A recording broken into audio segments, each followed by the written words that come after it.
Bales lho jane. Kan ya lara to Mas atiku. Walah, terus ngene iki lho. Mosok sampean ndak kangen to ambek Aduh.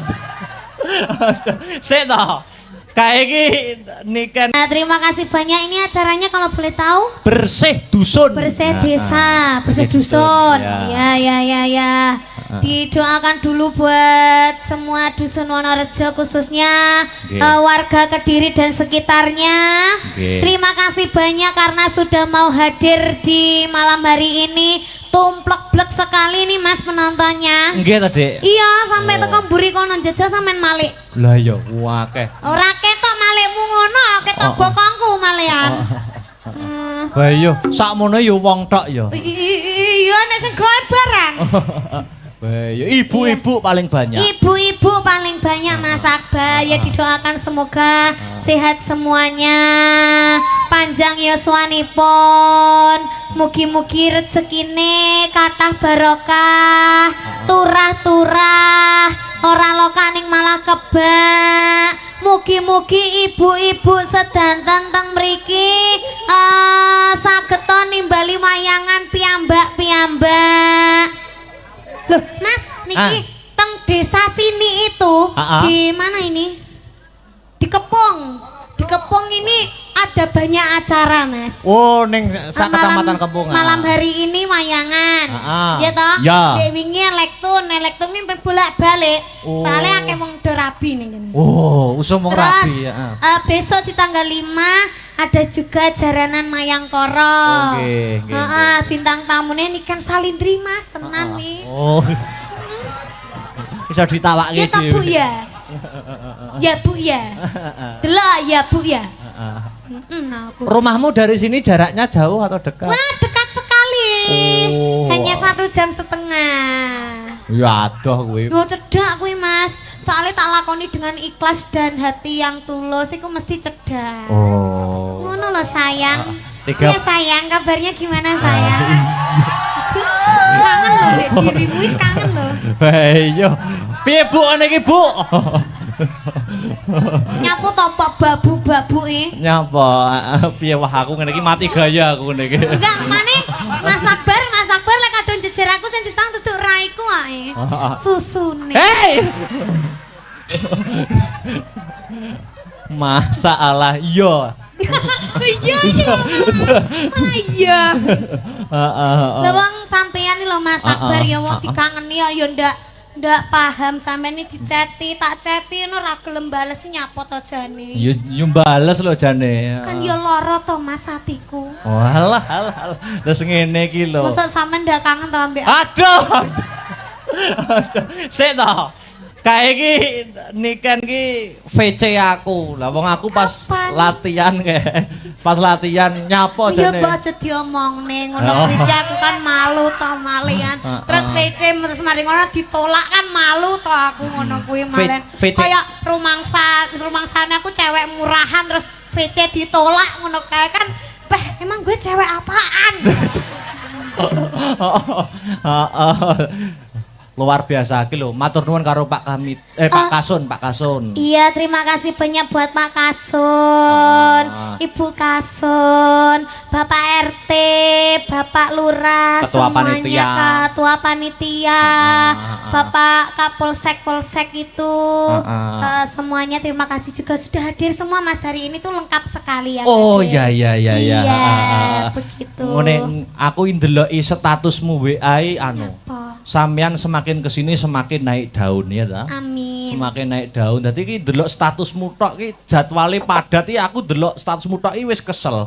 Padahal aku ora nglakoni nggur deloki statusmu tok. Ya makane lek aku capek gitu kan butuh support darimu to, Mas. Ngono ki mbok ya pengertian, Dek semangat apa piye ngono.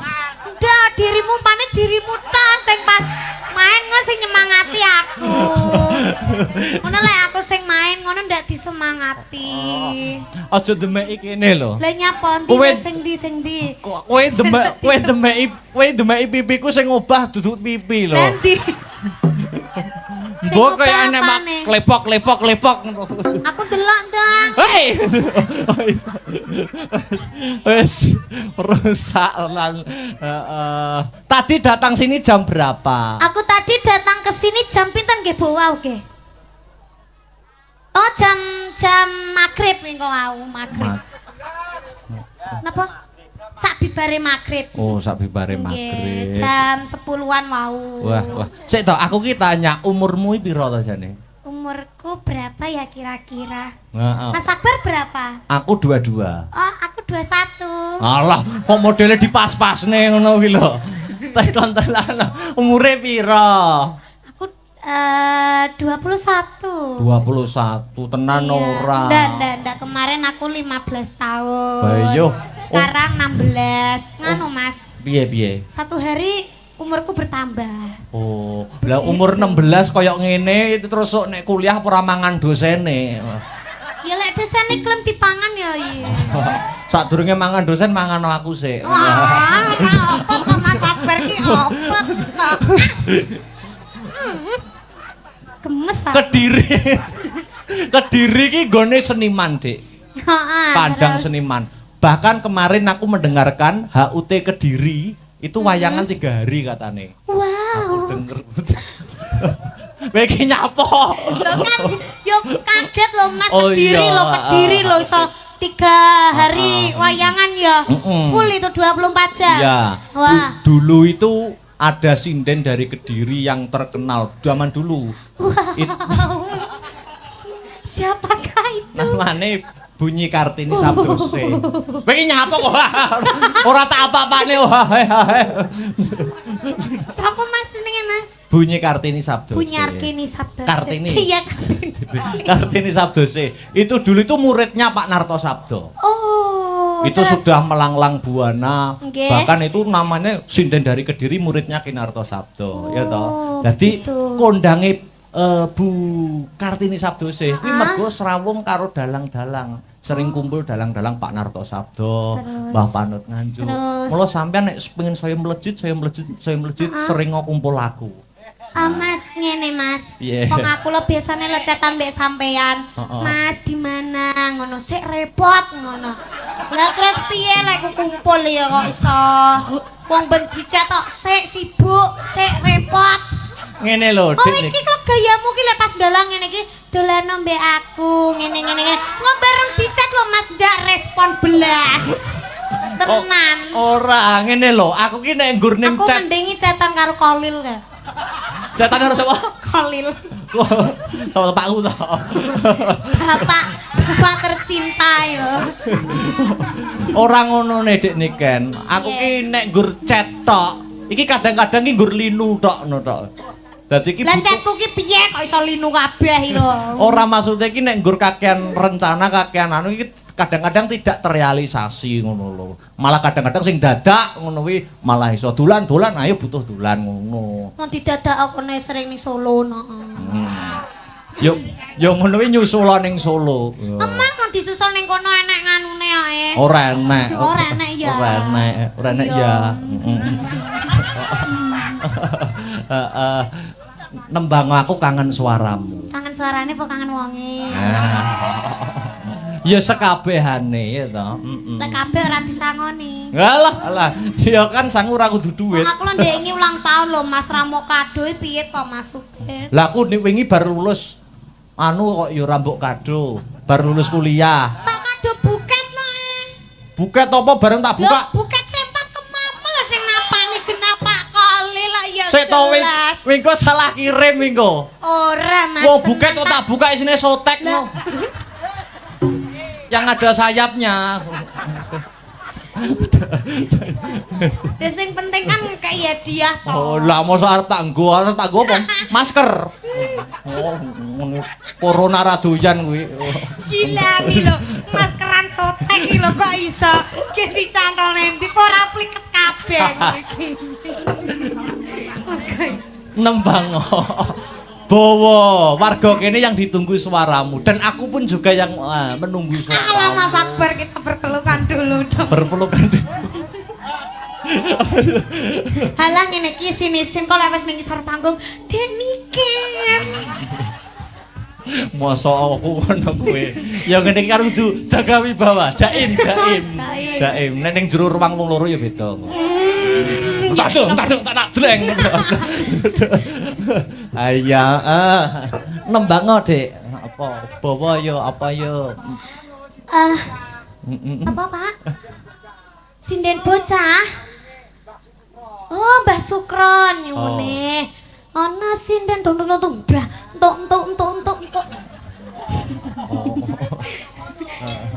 Palaran, Mas. Oh, palaran. Siap. Pelok iki, pelok. Ana sinden isih abang. Ngapunten Pak nika digantos bawa nemen mawon nggih. Lho. Apa enek bawane nemen iki? Hah? Nemene apa nek bawane? Rol itu bawa. Oh iya. Seperti itu. Oh. Boleh minta nadanya, Mas. Aku kalau bawa itu sekarang nggak kuat loh, Mas. Oh, nggak kuat. Iya, soalnya ini. Apa butuh napas buatan? Butuh, Mas. Dipancing sithik kok langsung. Aduh, engko aku ki kok medun wayangan jariku teles kabeh. Nyapa? Wes. Aku siswi kaya banci ngene ya greges. Ora. Ndak gareng ngene iki saking sayangku ambek sampean. Oh, aku juga sayang. Orang sayang itu kan bisa membutakan segalanya. Betul. Tresno iku buta. Heeh. Apa iki nembang po bebas wae. Bagaimana kalau kita paring yang seragenan dulu aja? Oh gitu. Iya, tapi ndak usah bawa. Oh, nggak usah bawa ya. Nanti bawanya biar Victor aja. Oh iya, untuk salam membuka dulu ya. Iya. Seragenannya apa?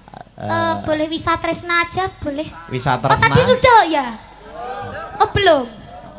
Ya wis ora usah ngegas abdil men go. Wisatresna ya iso, ninggal katresnan iso. Itu aja wis, gela aja wis. Gela.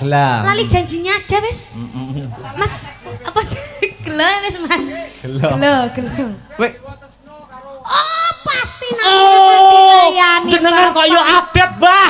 Jenengan kok yo nonton videone, Masya Allah. Top, Mbah. Top. Nggih, luar biasa. Nanti kita pas habis Wisatresna nanti duet sama Victor, nanti full duet sama Pak Dalang nggih to, Bu nggih? Nggih. Setuju nggih, Bu nggih? Allah. Dhisik ngono Bu ya, Akbar Ibu ya. Ditunggoni pacare gak gelem duet belas karo aku, Bu. Tenan. Saiki ya Bu ya, ndek mau arepe munggah Bu ya. Ndek mau chat, "Dek ini kan cantik, mengke duet nggih sembuh arang sampean wis to pira?" Romangsaku kok. Ayo dikasih seraginan dulu. Wes. Romangsaku kok ngudal wadi Mas aku. Oh ning kene renek ge kalah-kalahan dalange ae. Ayo Mas. Gela. Gela ngono to. Ayo nembang apa iki? Sinden ora iso ngempet ya? Ngopo? Sinden ngono kae lho. Lah sampean yo ngempet yo kuat no ngati goro-goro iki. Kan aku enggak kebelet tadi. Oh, gak kebelet. Ayo. Nyapa? Ya nyanyi to mosok matun. Ya nyanyi apa? Apa ki mau ana pamundhut lewung Masa gubuk nemune kok iso ta nemu? gubuk asmara. Masa nemune kok iso? Nemu kowe Asati ambyare. Kok malah digandrung Mas Tris. Aja gelem digandrung Mbak Niken. Sesuk iso. Kibotmu kadal lho engko. Iki diparingi sing halus apa sing kasar, Mas? Kasar nggih, anget-anget nggih. Mas Akbar ini nek ketemu aku mesti njaluke sing kasar. Nggih. Rada nyiksa-nyiksa sithik. Nembange Mahayati. Aku kok lek disiksa sakit no, Mas. Mboten. Tenggorokanku nanti. Wes kon ndi. Apa iki? Yo, kembang wangi apa meng. Game. Kalih welasku. Nggih, monggo. Heeh. Kalih welasku. Heeh. Oh, jajalan aku mong sama wis tuwek kok kon jajal.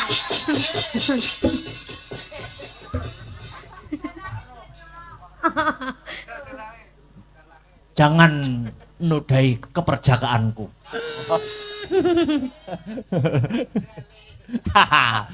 Kembang wangi mawon. Ya kembang wangi. Kembang wangi Mas Tris. Ya.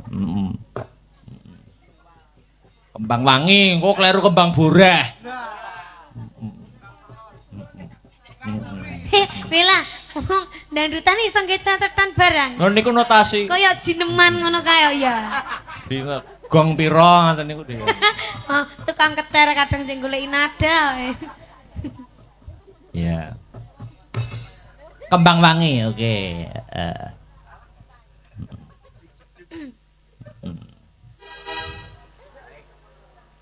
Nadane nganu, Mas. Nah, Nadane C. Nah, C Mas Tris. C ning wok. Tak kira B ning C. F. B ning apa? B ning F tak kira. B ning F. BF ke apa, Mas? Ini kan sing mandu gerak. Nggo ikuti gerak dik niken. Gak mau. Pargoi. Lagune apa, Mas? Labuke gak ngatek kok. Ngawut. Masa kae buke lingguh tapi wis ana sing ngatek. Kasepuan niku. Kasepuan. Ben. Niku jaman 6 nggih jumeneng bubar sinem niku. Ning gandeng sampun sepuh. Ngono, Dik. Apa ki lagune? Apa ngongkon aku iki? Yo ning kono. Ayo to. Apa lagune? Semarang. Bilang dulu no. Seraginan boleh. Cantik. Cantik. Di depan sana. Seraginan boleh, musik juga boleh. Sayang ngono. Nek sayang. Nyapo, pilih nyapo aku. Ora Aku retno bermara isap sarine kenang si kumbang iku antuk sejatine madu sirate Rasu mitare harapan laju iber-ibere lumayan ing awan nico ingkang lamlahan ing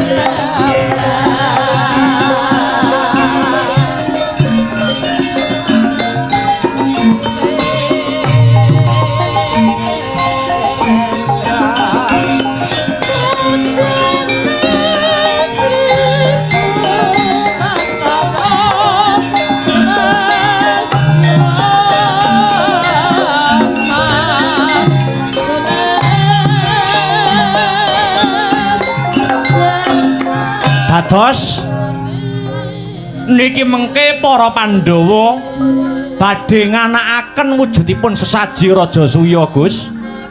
Iya Kakang Semar. Kabar wis sumebar pawarta swarata yen to para Pandhawa bakal ngadani upacara syukur kunjuk marang purbaning Gusti kang kawekas. Dene syarate kang cacah ana 3 wis dikawuningani dening para Pandhawa.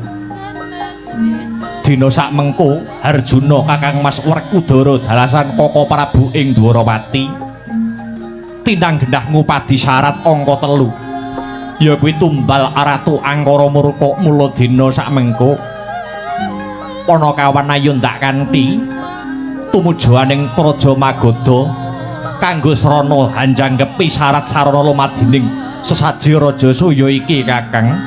Semangga kula dherekaken, Gus.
Miyat lang ning kalang iwan aglar pandamun jar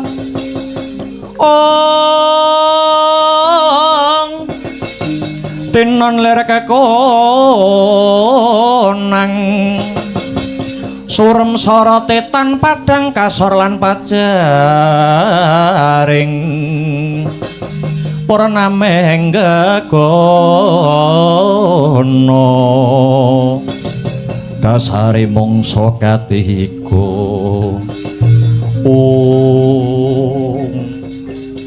Werkudara lan Janaka mandhek luwih dhisik ya Di. Aku lan Siadi sakloron wis tumekan aning tapel wates negara Magoda.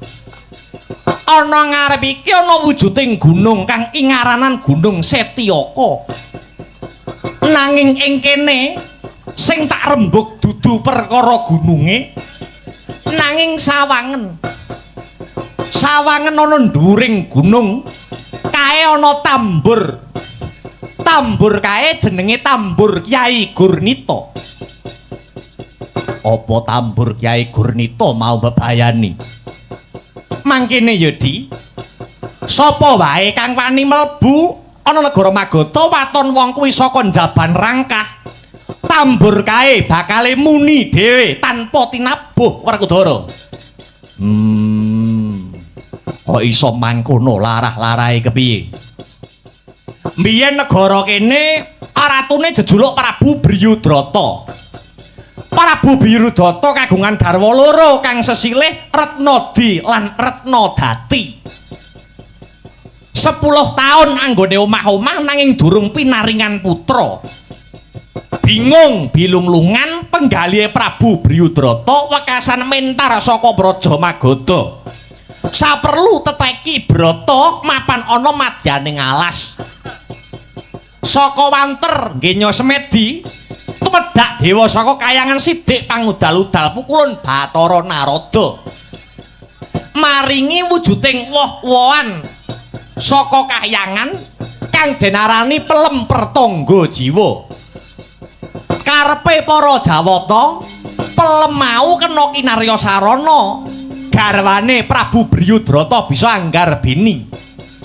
Saka bombonge Prabu Bryudrata awit wis pinaringan pituduh tanpa pamit berabat bali ana negarane Magoda. Sakwise tekan negara Magoda, Prabu Bryudrata wis dinteni kelawan garwane sakloron. Dasare wis ditinggal sewulan, kena kanggo titikan wong wedok nek ditinggal sing lanang kesuwen, rasane kangen terus ning awak ya rasane gatel kabeh.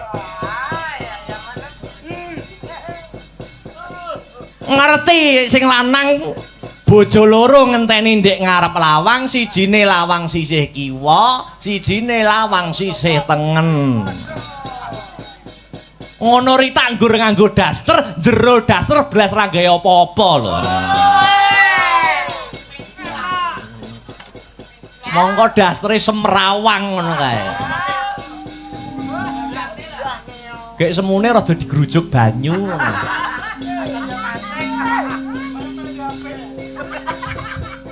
Wekasan pelemper tangga jiwa diparingke kelawan garwane ya kuwi Retnadi karo Retnadati.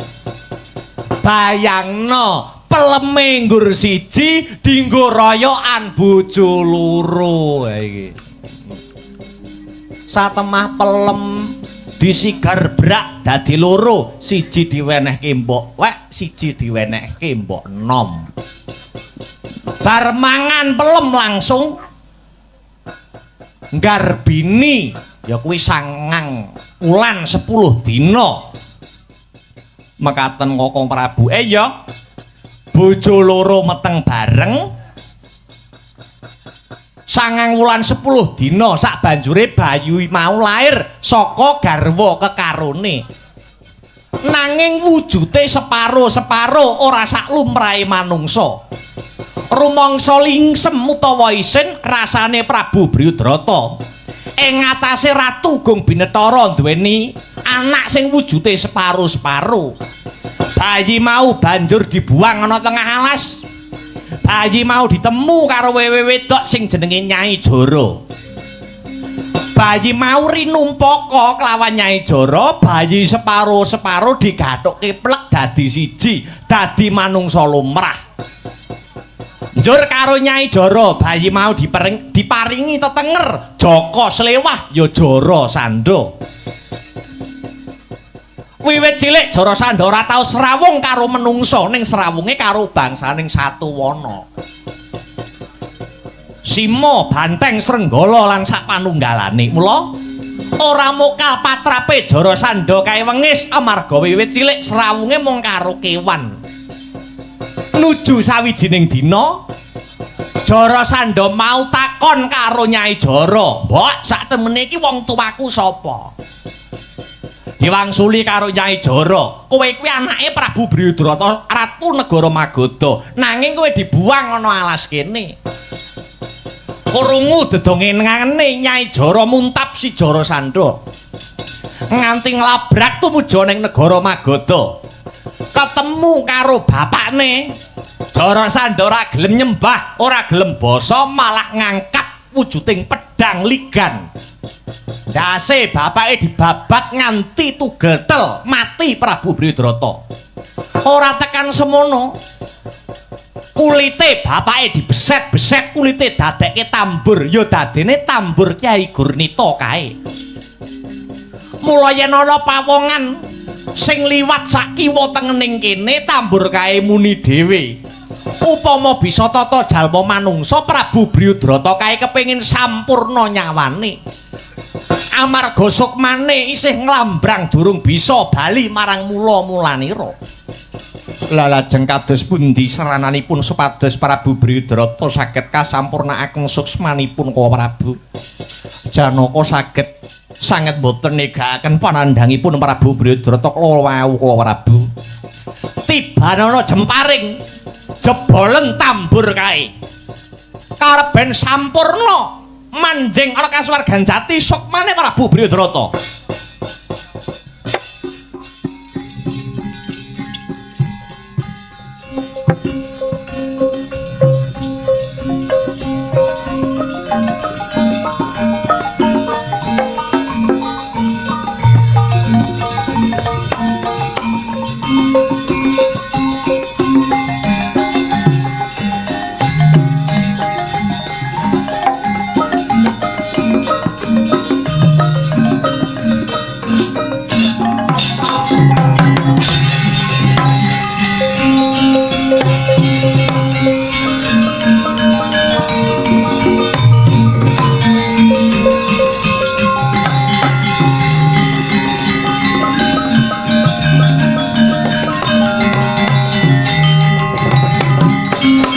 Prabu Kresna, Raden Bima, Raden Janaka, banget panuwun kula. Pranyata paduka pepethinganing satriya awit saged ngentas panandhang kula. Babagan katentremaning bawana kula titip anak kula pun Joro Sando dumateng Prabu Kresna. Sumangga anggenipun badhe murba kang sarta masesa Sang Prabu.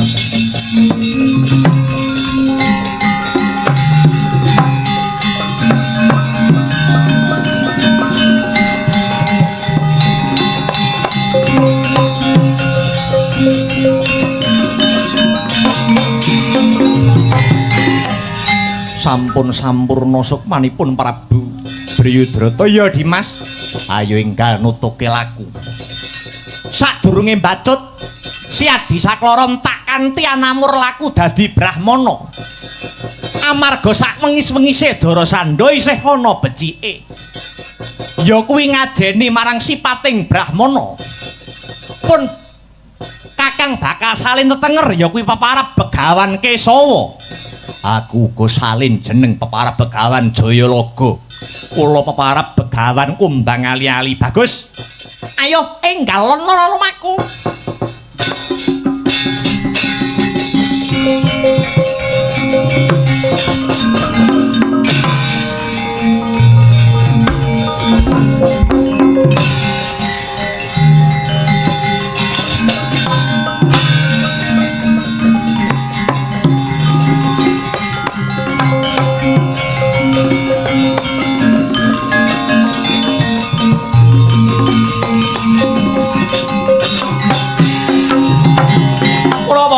merah ingsun prihatin pas paku mijil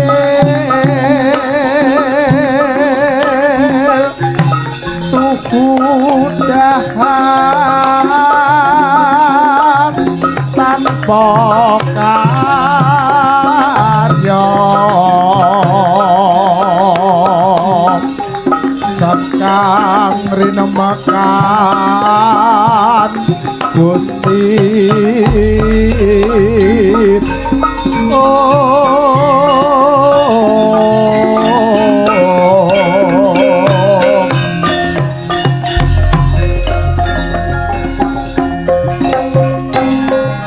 leweran keringetmu krenggosan napasmu togok melayu gawe kaget ana apa unjuk uning sinuwun sajroning perang gegemburan Prabu Amsa dalah Prabu Dimbaka dipun pejahi kalian Ratu Mandura Prabu Baladewa lan panenggak Pandhawa pun Werkudara sinuwun iblis lalat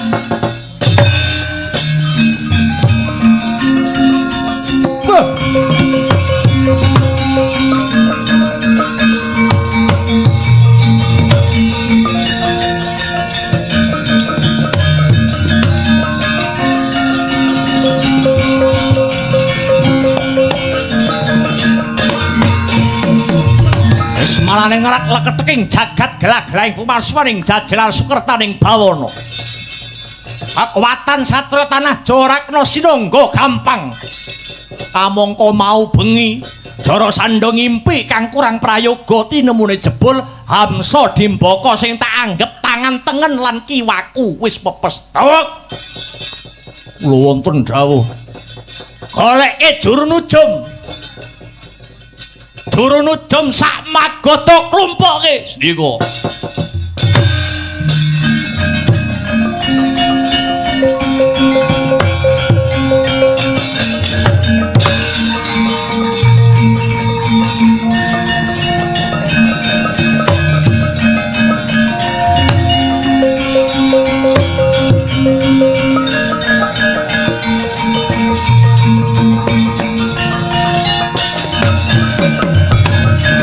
Juru nujum iki nggih. Jenengmu sapa? Nami kula pun Begawan Amonggati. Amonggati. Nggih. Coba werdekno apa sing dadi pasupenaning Jarasandha. Paduka nyupena menapa Sang Prabu? Aku ngimpi yen to negara Magadha kene ketaman banjir bandang lan ringin sak kembaran sing rungkat saka oyote. Kabeh pangimpenku mau werdine apa Amonggati? Banjir bandang ingkang anempuh punika merdekaken menawi negara Magadha badhe kedatengan mengsah lan ringin sakembaran ingkang sol saking oyote punika mengku werdi kamukten kang sarta kawibawan paduka badhe rebah badhe rubuh mila paduka ingkang ngati-ngati kedah ingkang eling lan waspada Prabu Jarasandha dikon merdeke malah mecang kaya wong kerang bangsat.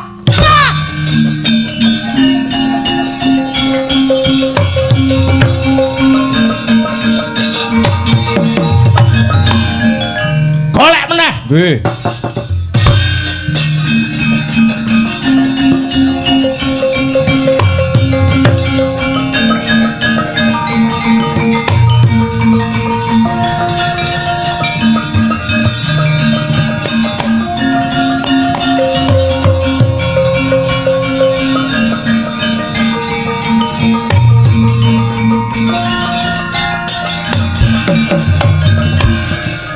Sapa iki? Nami kula Sabun. Kowe ya juru nujum. Nggih. Omah kula Desa Pisang. Werdekno pangimpenku Magadha kene ketaman banjir bandang lan ringin sakembaran kang rungkat saka yote. Ngimpiku mau kabeh tegese apa? Kula jarwani pangimpen paduka menika mengku werdi. Mbok menawi umur utawi yuswa panjenengan namung kantun sak siliring bawang, paduka kedah tata iki ya padha wae.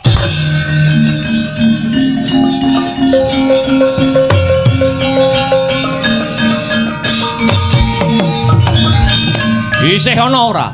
Pun telas. Golek neh, ora golek ora biabat gulumu.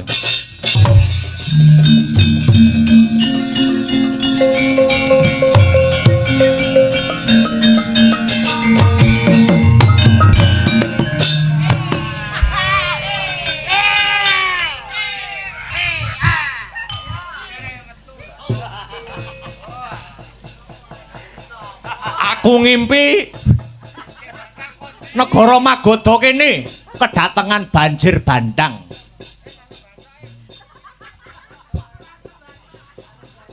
Ringin loro sakembaran rubuh merga kesempyok banjir bandang. Kuwi tegese apa, Jero Nujum? Sego. Lho. Sego piye to iki? Kuwi jane bangsane ngopo? Ngimpiku iki werdine apa? Ngapunten kula nek perkara merdekne ngimpi mboten saged. Nek kon jenengan wonten undangan slametan dunduren apa kunjungan ngoten. Iki yo padha ae wong genah malah dikoren.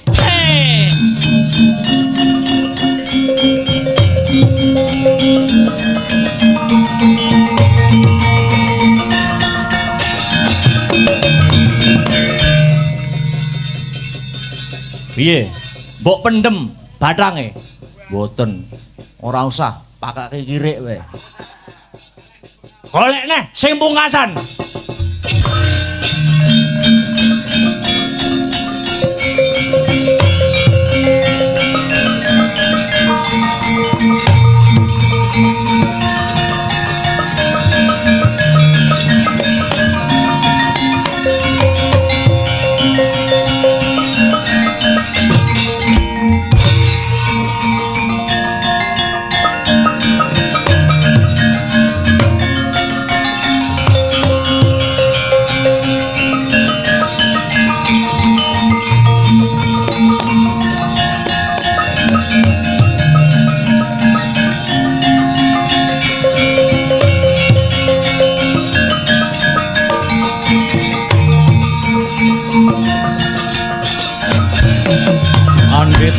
Karya wangsit pindha kumbang ajaping tawang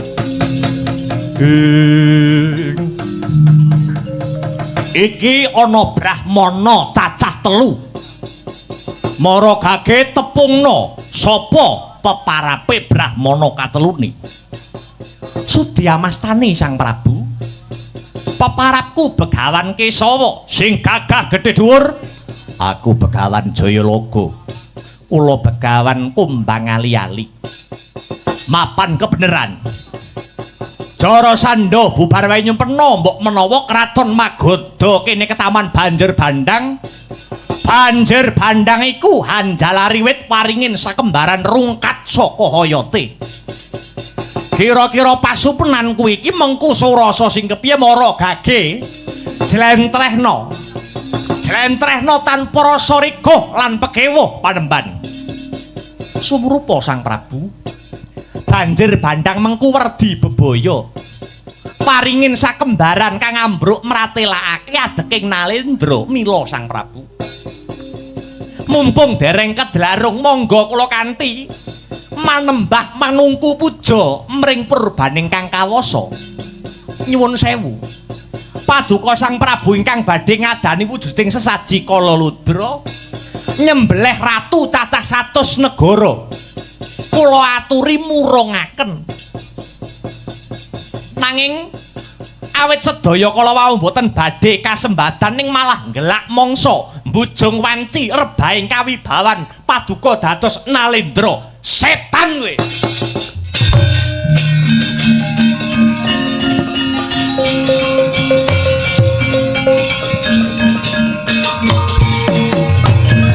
kowe arep jlentrehke pangimpenku monggo.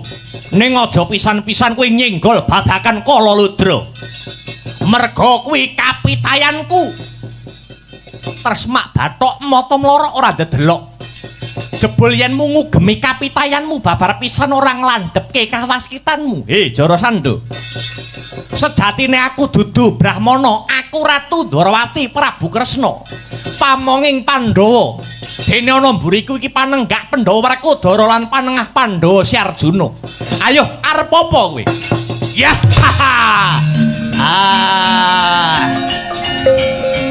Ikian.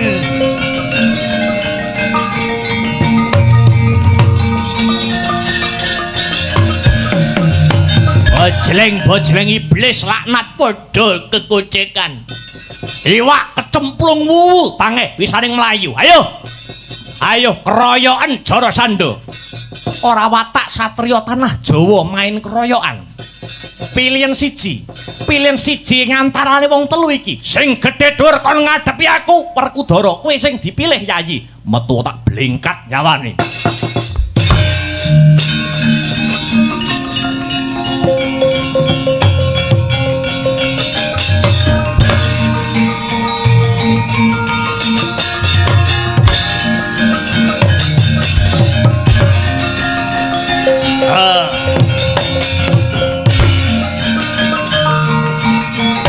Kanjur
Yayi. Ora kalah. Loh, lah kok mundur? Leren. Si Adi mesti lali dongengane pun Kakang ana ngarep mau, gitu. Jarasandha linahirake lantaran sigaran pelemper tangga jiwa. Sandangan sing pating gedubel kae kanggo nutupi pengapesane. Yen si Adi tanggap apa sing tak kandhake iki tak kira ora perlu ngentekke tenaga anggonmu ngrampungke si Jarasandha kae.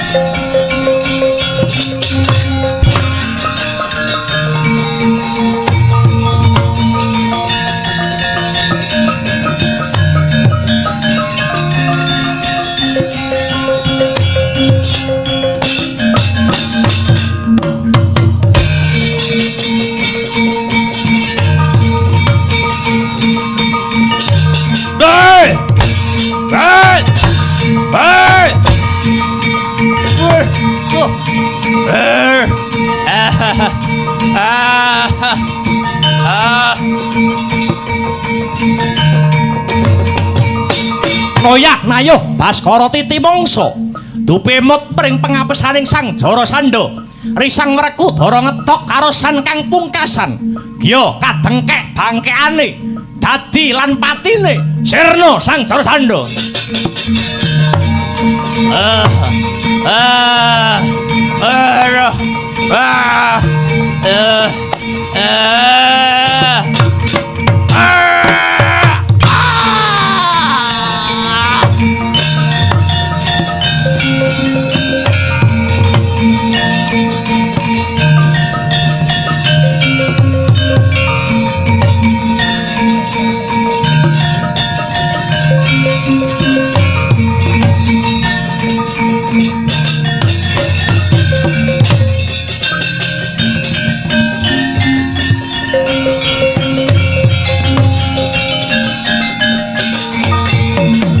Dino karto mredar tamtu tamtuning utama titi sak gugure Jarasandha nom-noman kang sumusul nyedhaki kunarapane Jarasandha kowe sapa Kisana? Kula putranipun Prabu Jarasandha nami kula pun Jayatsena. Kowe arep bebela patine wong tuamu babar pisan mboten. Kados sampun sak terpipun Kanjeng Rama Prabu Jarasandha nampi karma ingkang kados mekaten. Sayektosipun boten kirang-kirang anggen kula suka pemut nanging Kanjeng Rama boten dhahar atur kula. Syukur kalamun kowe ngerti marang kaluputane wong tuamu. Magoda kene dadekno kamuktenmu magoda kene. Wiwitana nandur bebuden kang rahayu. Ngestokaken dawuh sinuwun. Luwarana ratu 97 sajroning pakunjaran sandhangana sandangan sing becik krana bakal sun kanthi marang Praja Ngamarta ngadani sesaji Raja Suya. Nok-nok dhateng sendika Dara, piye? Ayo enggal bali ana praja. Lewat tepining lepen tempuran kang bening tirtane. Werkudara, ngestokke dawuh Kresna Kakang. Gumeling siji cengkoling cakune kura Ramalungi Martandane wancine Mosaka tenjang Simpan pancerita Mencorong ngemangata Nek rojan Melayu Tumandan Makassar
Putu Prabu, aku eyangmu Prabu Matswapati kang makili Nalendra 100 negara kanthi lila legawa kang sarta gambiraning manah.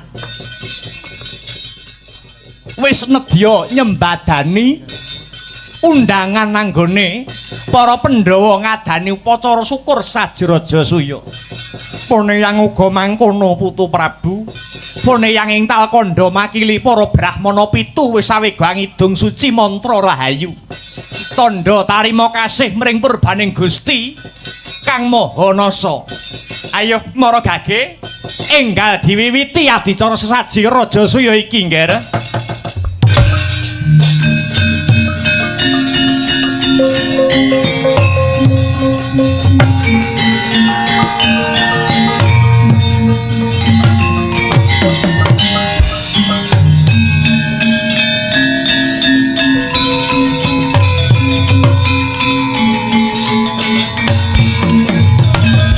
Purwa Madya Wasana upacara sesaji Raja Suya sampun kaleksanan.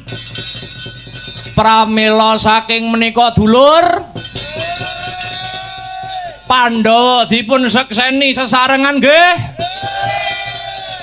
Sampun kasembadan anggenipun ngadani sesaji Raja Suya rak nggih ngoten. Kanthi wontenipun sesaji Raja Suya Prabu Puntadewa pinaringan gelar Ratu Samrat, Prabu Kresna pinaringan gelar Pamong Agung. Geger Jawi.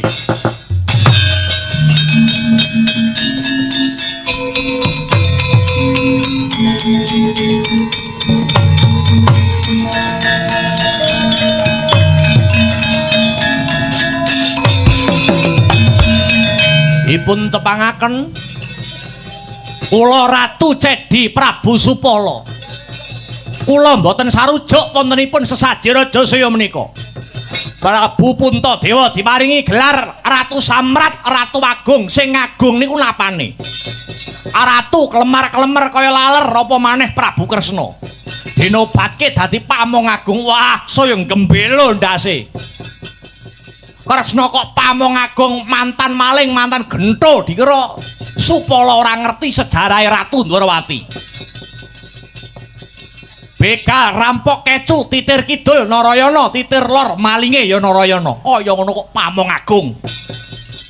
Yen aku kon ngajani Kresna Supala kabotan. Ning yen kon ngidak-idak ndase Ratu Ndwarawati, tak warai carane.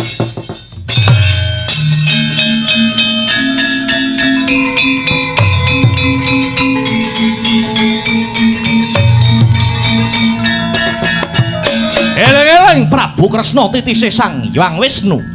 Ora rengu ning malah gumuyu jroning kalbu. Mireng sumbaring risang Supala. Eseming lati Ratu Ndwarawati mahanane murep ponang Jaja. Ndadak sakala Kyai Cakra Baskara ingkang mubeng seser dasare saklapa gedene. Medal saking telenging Jaja sigara lumayang ngener marang janggane Sang Supala. Amung sagebyaring tapit Punang Cakra wis mungkasi gesanging Sang Supala. Katingal tugel tel sirah gumlundung aning Jrambah.